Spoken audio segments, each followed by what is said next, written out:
আমায় ডাকছো? তুমি কি গো, সকালে উঠে একটু ঠাকুর দেবতার নাম করছি, তুমি আমার ঝাঁটা দেখালে? উঠুন ঝাড় দিচ্ছিলাম, তো হাতে ঝাঁটা থাকবে না তো কি রজনীগন্ধা স্টিক থাকবে?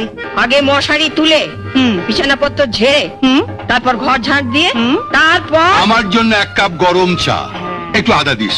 কাল রাতে হঠাৎ ঠান্ডা লেগে গেছে, গলাটা কেমন ব্যথা ব্যথা করছে। তোমাদের সংসারে কেন যে আমি মা দুর্গা হয়ে জন্মালাম না? হঠাৎ এই কথা বলছো? না মানে মা দুর্গা হয়ে জন্মালে আমার কেমন 10খানা হাত থাকতো।